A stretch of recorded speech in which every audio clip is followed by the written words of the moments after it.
Di sebuah kota yang sibuk dan penuh aktivitas, kehidupan berjalan seperti biasa. Pasar selalu ramai sejak pagi. Para pedagang menjajakan dagangannya dengan suara lantang, sementara orang-orang berlalu lalang mengejar urusan masing-masing. Di sudut lain kota, terdengar lantunan doa dan panggilan ibadah yang mengingatkan manusia akan Sang Pencipta. Dari luar, kota ini tampak hidup, tertata dan penuh dengan orang-orang yang tampaknya religius. Namun, di balik keramaian itu, tersembunyi kisah yang tak semua orang mau melihat. Di antara penduduk kota itu, hiduplah seorang pria yang sangat dihormati. Ia dikenal sebagai sosok yang rajin beribadah. Setiap kali waktu ibadah tiba, ia selalu datang lebih awal. Pakaiannya bersih, wajahnya tampak tenang, dan gerak-geriknya terlihat penuh ketundukan. Banyak orang yang mengaguminya.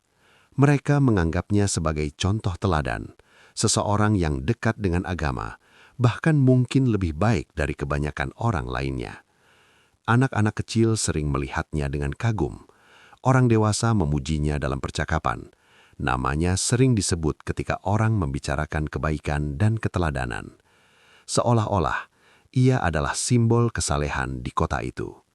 Namun, ada satu hal yang jarang diperhatikan orang. Sesuatu yang tidak terlihat saat ia berdiri dalam ibadahnya. Tidak jauh dari tempat tinggal pria itu, hidup sekelompok anak yatim. Mereka kehilangan orang tua di usia yang sangat muda. Hidup mereka keras. Setiap hari adalah perjuangan, mencari makan, bertahan hidup, dan menghadapi dunia tanpa perlindungan. Mata mereka menyimpan kesedihan yang dalam, namun juga harapan kecil. Berharap ada yang peduli. Di jalan-jalan yang sama, ada pula orang-orang miskin yang sering duduk di pinggir jalan. Mereka tidak punya cukup makanan, bahkan untuk sekedar bertahan sehari. Tubuh mereka lembah, wajah mereka letih, dan suara mereka hampir tak terdengar di tengah hiruk-pikuk kota. Anehnya, meskipun mereka hidup berdampingan, seolah ada tembok tak kasat mata yang memisahkan dua dunia ini. Di satu sisi, ada mereka yang hidup berkecukupan, beribadah dengan rutin, dan dihormati. Di sisi lain, ada mereka yang berjuang untuk sekedar makan hari ini. Dan pria yang dihormati itu berada tepat di tengah-tengahnya. Setiap hari, ia melewati jalan yang sama dengan anak-anak yatim itu. Ia melihat mereka, ia tahu keberadaan mereka. Namun, pandangannya seringkali kosong, seakan mereka tidak ada. Ketika seseorang datang meminta bantuan, reaksinya dingin. Tidak ada senyum, tidak ada empati. Bahkan terkadang ia merasa terganggu dengan kehadiran mereka. Baginya, hidupnya sudah cukup baik dengan ibadah yang ia lakukan. Ia merasa telah memenuhi kewajibannya sebagai seorang yang beriman. Suasana kota pun perlahan membentuk pola yang sama. Orang-orang mulai terbiasa melihat ketimpangan itu sebagai hal biasa. Mereka lebih sibuk menjaga citra di hadapan manusia daripada memperhatikan kebutuhan sesama. Ibadah menjadi rutinitas, bukan lagi penggerak hati. Kebaikan menjadi simbol, bukan lagi tindakan nyata. Disinilah, kisah surah Al-Ma'un dalam Al-Quran mulai menemukan relevansinya. Sebuah kisah yang tidak berbicara tentang masa lalu saja, tetapi juga tentang realitas yang bisa terjadi kapan saja, di mana saja, bahkan mungkin di sekitar kita hari ini. Kota itu tampak tenang di permukaan, namun di dalamnya ada sesuatu yang sedang diuji. Apakah manusia benar-benar memahami arti dari agama, atau hanya menjalankannya sebagai kebiasaan tanpa makna? Pagi itu, kota kembali sibuk seperti biasanya. Matahari belum sepenuhnya tinggi, tapi aktivitas sudah dimulai sejak fajar. Orang-orang bergegas, sebagian menuju tempat kerja, sebagian lagi membuka lapak dagangan. Suasana terasa hidup, namun di balik itu ada kisah kecil yang akan mengubah cara pandang banyak orang tanpa mereka sadari. Di salah satu sudut jalan yang sering dilalui warga, berdirilah seorang anak yatim. Tubuhnya kurus, pakaiannya sederhana, dan wajahnya menyimpan campuran antara harapan dan ketakutan. Ia memperhatikan setiap orang yang lewat, berharap ada satu saja yang mau berhenti dan mendengarkan. Hari itu, ia memberanikan diri. Tatapannya tertuju pada sosok pria yang selama ini dikenal sebagai orang paling taat di kota itu. Pria yang selalu hadir lebih awal dalam ibadah, yang sering dipuji karena kesalehannya, dan yang namanya dihormati oleh banyak orang. Anak itu ragu sejenak, namun langkahnya tetap maju. Dengan suara pelan dan sedikit gemetar, ia berkata, "Pak, saya lapar. Sudah 2 hari belum makan. Bolehkah saya meminta sedikit bantuan?" Beberapa orang yang berada di sekitar mulai memperhatikan. Mereka mengenal pria itu. Mereka juga tahu bahwa anak-anak yatim memang sering meminta bantuan di jalan tersebut. Namun yang terjadi berikutnya, di luar dugaan. Pria itu menghentikan langkahnya. Ia menatap anak itu sekilas, bukan dengan rasa ibah, melainkan dengan ekspresi yang sulit dibaca. Sejenak suasana menjadi hening. Lalu dengan nada dingin, ia berkata, "Pergi dari sini, jangan mengganggu." Anak itu terdiam. Belum sempat ia mundur, pria itu mengibaskan tangannya, seolah mengusir sesuatu yang mengganggu pandangannya. Gerakannya tegas, bahkan cenderung kasar. Orang-orang di sekitar terkejut, namun tidak ada yang benar-benar bereaksi. Sebagian hanya saling berpandangan, sebagian lagi pura-pura tidak melihat. Anak itu menunduk, matanya berkaca-kaca, tapi ia tidak menangis. Ia hanya mundur perlahan, membawa rasa lapar yang belum terobati dan luka yang tidak terlihat oleh mata. Di saat yang sama, pria itu kembali melanjutkan langkahnya, seolah tidak terjadi apa-apa. Wajahnya kembali tenang. Bahkan tak lama kemudian, ia terlihat memasuki tempat ibadah seperti biasa. Kontras itu begitu nyata, namun anehnya, tak banyak yang mempertanyakannya. Hari itu seharusnya berlalu seperti hari-hari biasa, tapi kejadian kecil tadi mulai meninggalkan jejak dalam pikiran beberapa orang. Bukankah dia orang yang sangat taat? Kenapa dia bersikap seperti itu? Apakah memang seperti itu seharusnya? Pertanyaan-pertanyaan itu mulai muncul, pelan tapi pasti. Namun konflik tidak berhenti di situ. Ternyata, sikap pria itu bukan hanya sekali terjadi. Ia tidak hanya mengabaikan anak yatim, tapi juga tidak pernah menunjukkan kepedulian pada orang miskin di sekitarnya. Bahkan ketika ada orang lain yang hendak membantu, ia sering bersikap acuh, seakan hal itu bukan sesuatu yang penting. Lebih dari itu, ia tidak pernah mendorong orang lain untuk berbuat baik. Padahal, kata-katanya sering didengar, pendapatnya dihormati, ia punya pengaruh. Tapi ia memilih diam, atau bahkan menjauh, ketika berbicara tentang membantu sesama. Perlahan, tanpa disadari, sikap itu mulai menular. Orang-orang yang tadinya ingin membantu, mulai ragu. Mereka berpikir, kalau orang sebaik dia saja tidak melakukannya, mungkin itu bukan hal yang penting. Dan disitulah, masalah sebenarnya mulai tumbuh. Bukan hanya tentang satu orang yang tidak peduli, tapi tentang bagaimana ketidakpedulian itu menyebar dan menjadi sesuatu yang dianggap wajar. Sementara itu, anak-anak yatim tetap hidup dalam kesulitan. Orang-orang miskin tetap berjuang tanpa bantuan, dan kota yang tampak religius itu perlahan kehilangan ruh dari ajaran yang sebenarnya. Ibadah masih dilakukan, doa masih dipanjatkan, namun hati mulai menjauh dari makna sejatinya. Dan tanpa disadari oleh banyak orang, konflik ini bukan lagi tentang satu kejadian. Ini adalah awal dari sebuah pertanyaan besar. Apakah seseorang bisa benar-benar dianggap beriman jika ia menutup mata terhadap penderitaan di sekitarnya? Hari-hari berlalu, namun kejadian itu tidak benar-benar hilang. Ia justru seperti bayangan yang terus mengikuti, diam tapi terasa. Kota tetap ramai, aktivitas tetap berjalan, dan pria itu tetap menjadi sosok yang dihormati. Namun kini, ada sesuatu yang berbeda. Beberapa orang mulai memperhatikan lebih dalam, Bukan lagi sekedar melihat penampilan luar, tapi mulai mencoba memahami apa yang sebenarnya terjadi di balik semua itu. Pria itu masih datang lebih awal ke tempat ibadah. Ia berdiri di barisan depan. Gerakannya tenang, bacaannya terdengar jelas. Dari luar, tidak ada yang berubah. Ia tetap terlihat sebagai sosok yang paling khusyuk. Tapi bagi sebagian orang yang mulai memperhatikan, ada kehampaan yang sulit dijelaskan. Ibadahnya terasa seperti rutinitas, terlihat rapi, tapi tidak terasa hidup. Di sisi lain kota, kondisi anak-anak yatim dan orang miskin semakin memprihatinkan. Hari-hari mereka tidak berubah, bahkan cenderung semakin sulit. Beberapa anak mulai kehilangan harapan. Mereka tidak lagi berani mendekati orang-orang seperti sebelumnya. Seolah-olah mereka sudah belajar satu hal pahit, bahwa tidak semua orang yang terlihat baik benar-benar peduli. Suatu sore, seorang pria lain yang dikenal sederhana mencoba melakukan sesuatu. Ia membawa sedikit makanan dan membagikannya kepada anak-anak yatim di jalan. Wajah anak-anak itu langsung berubah. Ada senyum kecil yang muncul, sesuatu yang jarang terlihat.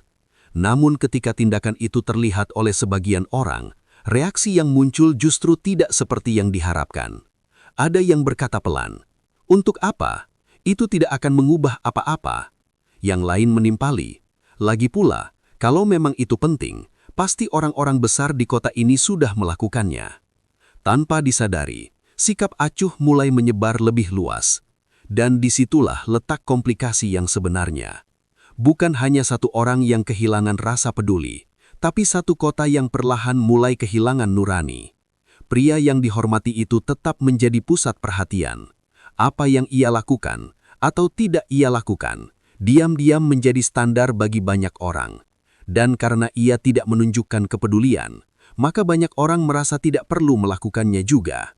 Sementara itu, ada satu hal yang mulai mengusik ketenangannya sendiri. Setiap kali ia selesai beribadah, ada perasaan aneh yang sulit ia jelaskan. Bukan rasa damai, melainkan kegelisahan kecil yang muncul tanpa sebab yang jelas.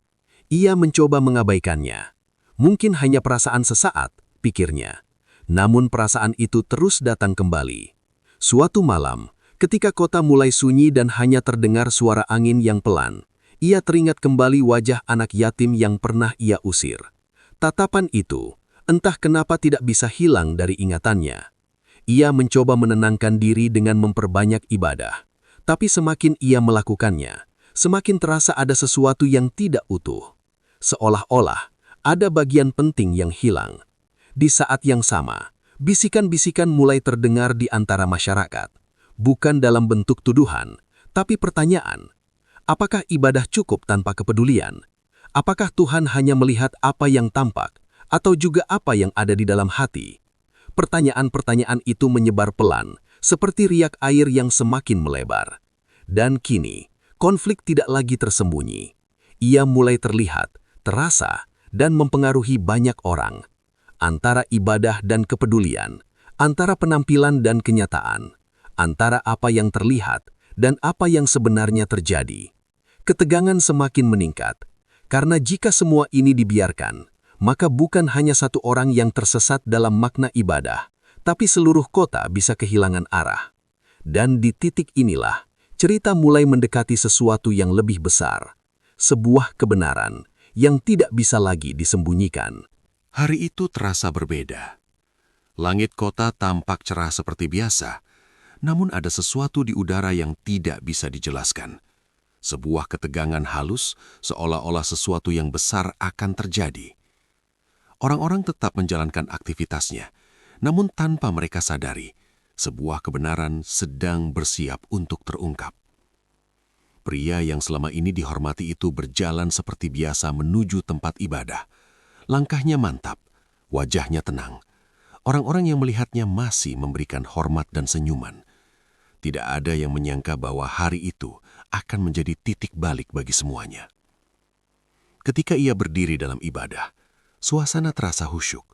Suara bacaan terdengar jelas dan meresap. Semua orang mengikuti dengan tenang, hingga tiba pada ayat-ayat yang selama ini mungkin pernah didengar, tapi tidak benar-benar dipahami. Tentang mereka yang menghardik anak yatim. tentang mereka yang tidak mendorong memberi makan orang miskin, tentang mereka yang lalai dalam ibadahnya, dan tentang mereka yang berbuat hanya untuk dilihat manusia. Setiap kalimat itu seperti menghantam ruang kesadaran. Bagi kebanyakan orang, itu adalah pengingat. Namun bagi pria itu adalah pukulan. Tiba-tiba hatinya bergetar. Bukan karena suara yang keras, tapi karena makna yang tak bisa ia hindari lagi. Bayangan demi bayangan muncul di pikirannya. Bayangan anak yatim yang pernah ia usir. Tatapan kosong orang miskin yang ia abaikan. Dan semua momen di mana ia memilih untuk tidak peduli. Semua itu datang bersamaan, tanpa bisa dihentikan. Ia mencoba tetap fokus dalam ibadahnya, namun kini setiap gerakan terasa berat, setiap bacaan terasa seperti cermin yang memantulkan dirinya sendiri.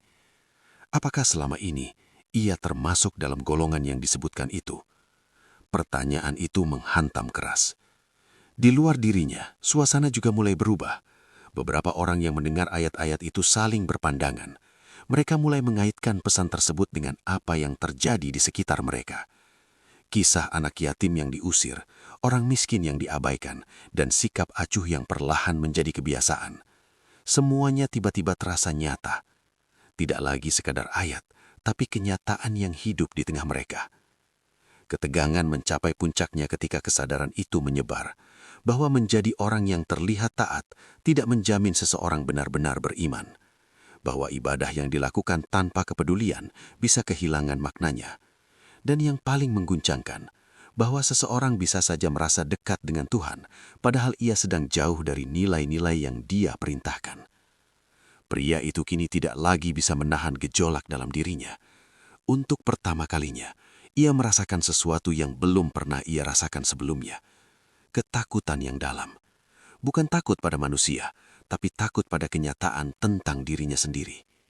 Ia menyadari satu hal yang selama ini luput, bahwa ibadah bukan hanya tentang apa yang terlihat di hadapan manusia, tapi bagaimana hati itu hidup dan bagaimana ia memperlakukan sesama. Di momen itu, segala sesuatu terasa berhenti. Seolah-olah waktu memberi ruang bagi satu pertanyaan besar yang menggantung di udara. Jika semua yang selama ini dilakukan hanya menjadi tampilan, lalu di mana letak keimanan yang sebenarnya? Dan disitulah klimaks dari kisah ini terjadi. Bukan dalam bentuk teriakan atau peristiwa besar, tapi dalam runtuhnya sebuah keyakinan lama dan munculnya kesadaran yang tidak bisa lagi diabaikan. Kota itu masih sama, orang-orangnya masih sama, namun kini mereka dihadapkan pada kebenaran yang tak bisa lagi disangkal, bahwa agama bukan sekadar ritual, melainkan cermin dari hati. Yang paling nyata terlihat justru dari bagaimana kita memperlakukan mereka yang lemah. Setelah momen yang mengguncangkan itu, suasana kota tidak lagi terasa sama. Tidak ada ledakan besar, tidak ada keributan yang menghebohkan. Justru sebaliknya, semuanya berjalan seperti biasa. Orang-orang kembali ke aktivitas mereka, pasar kembali ramai, dan kehidupan seolah terus berputar tanpa gangguan. Namun, di balik ketenangan itu, ada perubahan yang perlahan mulai terasa. Kata-kata dari Al-Quran yang terdengar sebelumnya masih menggema di dalam hati sebagian orang. Tidak keras, tapi cukup kuat untuk membuat mereka berpikir ulang tentang apa yang selama ini mereka jalani. Bagi pria yang selama ini dihormati itu, hari-hari setelahnya terasa jauh lebih berat. Ia masih datang ke tempat ibadah seperti biasa, masih berdiri di barisan depan, masih melakukan semua gerakan yang sama. Tapi kini, ada sesuatu yang berbeda. Ia tidak lagi merasa nyaman dengan dirinya sendiri. Setiap kali ia mengangkat tangan dalam doa, ada perasaan ragu yang menyelip. Setiap kali ia menundukkan kepala, ada bayangan-bayangan yang kembali muncul. Wajah anak yatim yang ia usir, mata orang miskin yang penuh harap namun tak pernah ia hiraukan. Dulu, ia bisa mengabaikan semua itu. Kini, ia tidak bisa lagi. Ketegangan yang sebelumnya memuncak kini mulai menurun, tapi bukan berarti hilang. Ia berubah menjadi kegelisahan yang pelan namun terus menggerogoti. Pria itu mulai menghindari pandangan orang lain, bukan karena mereka berubah, tapi karena ia merasa seolah-olah semua orang bisa melihat apa yang ada di dalam dirinya. Padahal tidak ada yang benar-benar menuduhnya, tidak ada yang menghakiminya secara langsung. Namun justru itulah yang membuat semuanya terasa lebih sunyi dan lebih dalam. Di sisi lain, perubahan kecil mulai terlihat di tengah masyarakat. Beberapa orang yang sebelumnya hanya diam, kini mulai bergerak. Tidak dengan cara besar atau mencolok, tapi dengan langkah-langkah sederhana. Ada yang mulai berbagi makanan secara diam-diam, ada yang mulai memperhatikan anak-anak yatim di sekitar mereka. Tidak banyak yang menyadari perubahan itu, tapi dampaknya mulai terasa. Anak-anak yang dulu sering diabaikan, kini sesekali mendapatkan bantuan. Orang-orang miskin yang dulu tak terlihat, kini mulai diperhatikan, meski hanya oleh segelintir orang. Ini bukan perubahan besar, tapi cukup untuk menumbuhkan harapan kecil. Sementara itu, pria itu masih berada dalam pergumulannya sendiri. Suatu sore, ia kembali melewati jalan yang sama, jalan di mana ia pernah mengusir seorang anak yatim. Langkahnya melambat. Untuk pertama kalinya, ia benar-benar melihat sekelilingnya. Ia melihat anak-anak yang duduk di pinggir jalan. Ia melihat wajah-wajah lelah yang selama ini ia abaikan. Dan di momen itu, ia berhenti. Tidak ada yang dramatis, tidak ada kata-kata besar. Ia hanya berdiri, diam, memandangi kenyataan yang selama ini ia hindari. Hatinya terasa berat. Ia ingin melakukan sesuatu, tapi ada rasa malu yang menahannya. Ia ingin berubah, tapi tidak tahu harus mulai dari mana. Inilah titik di mana ketegangan benar-benar menurun, namun meninggalkan ruang refleksi yang dalam. Tidak ada lagi penolakan seperti sebelumnya, tidak ada lagi sikap acuh yang jelas terlihat. Yang ada hanyalah kesadaran yang pelan tumbuh, namun belum sepenuhnya menemukan bentuknya. Dan disitulah makna antiklimaks ini terasa kuat. Karena perubahan sejati tidak selalu datang dengan gemuruh. Kadang ia hadir dalam diam, dalam kegelisahan, dalam pertanyaan-pertanyaan yang terus menghantui tanpa jawaban instan.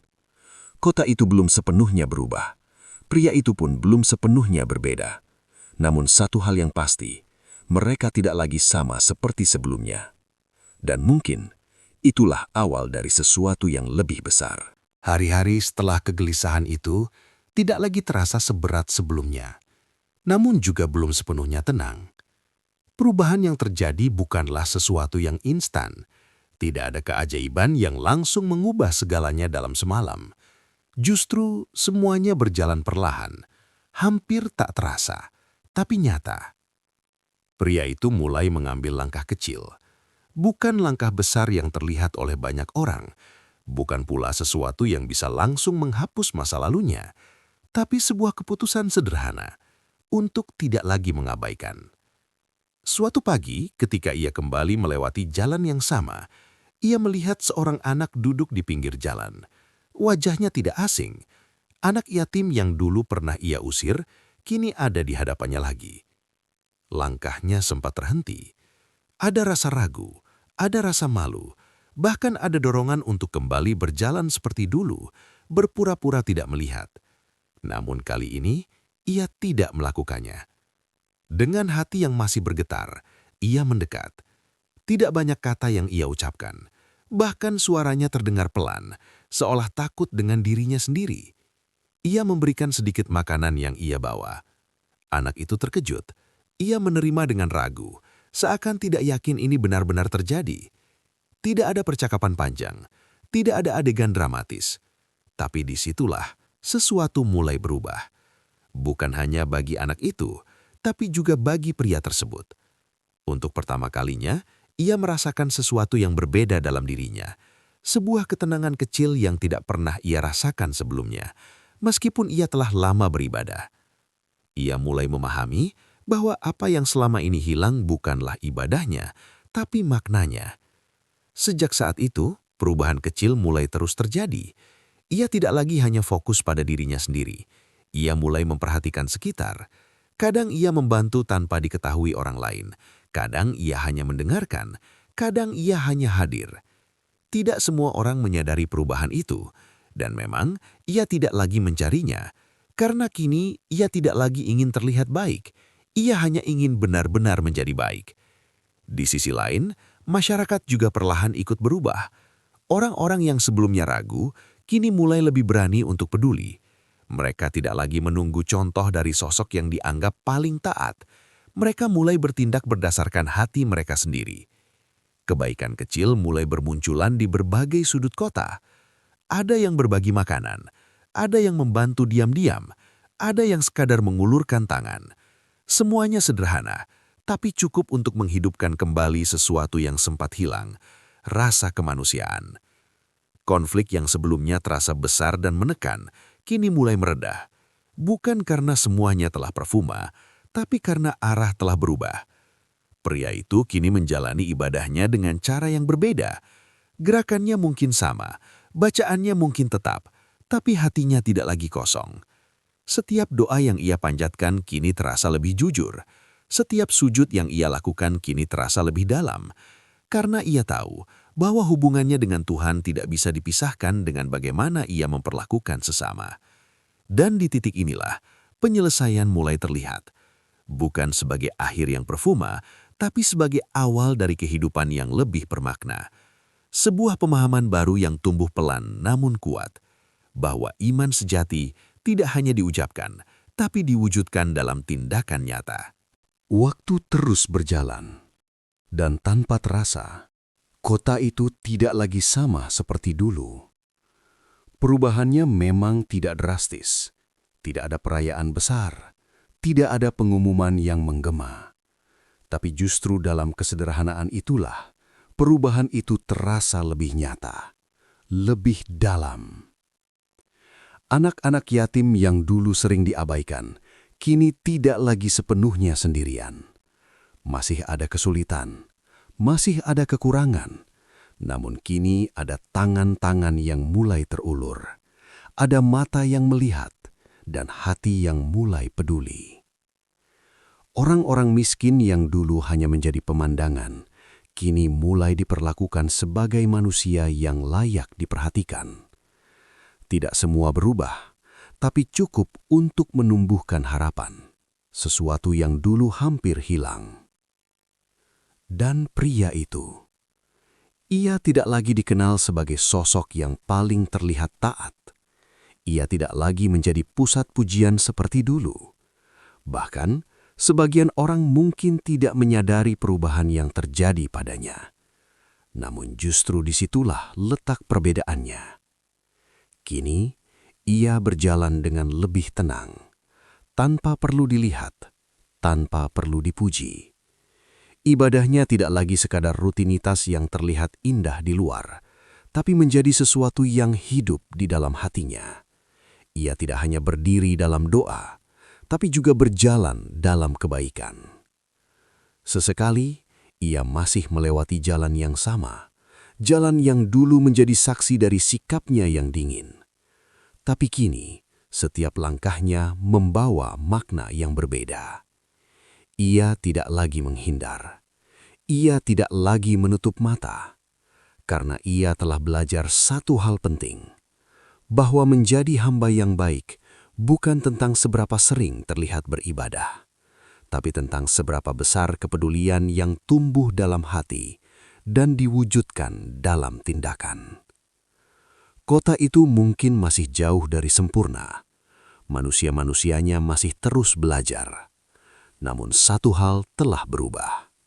Mereka tidak lagi menjalani agama sebagai sekadar kebiasaan, melainkan sebagai jalan hidup yang penuh makna. Dan dari kisah ini, tersisa sebuah pesan yang sederhana namun kuat. Bahwa iman sejati tidak hanya terlihat saat kita menghadap Tuhan, tetapi justru paling nyata saat kita menghadapi sesama manusia. Kisah dari surah Al-Ma'un dalam Al-Quran ini mengingatkan kita bahwa ukuran keimanan bukan hanya dari seberapa sering kita beribadah, tapi dari seberapa besar kepedulian kita kepada sesama. Jangan sampai kita terlihat baik di hadapan manusia, tapi lalai terhadap mereka yang membutuhkan. Karena bisa jadi justru disitulah nilai kita diuji. Yuk, mulai dari hal kecil, lebih peka, lebih peduli, dan lebih tulus dalam setiap tindakan. Kalau kamu merasa kisah ini menyentuh hati, jangan lupa like, share, dan subscribe ke channel Check-in, cerita dan kisah inspiratif, agar tidak ketinggalan kisah penuh hikmah lainnya. Tulis juga di komentar, kamu nonton dari kota mana ya? Sampai jumpa di cerita berikutnya, yang mungkin akan kembali menyapa hatimu.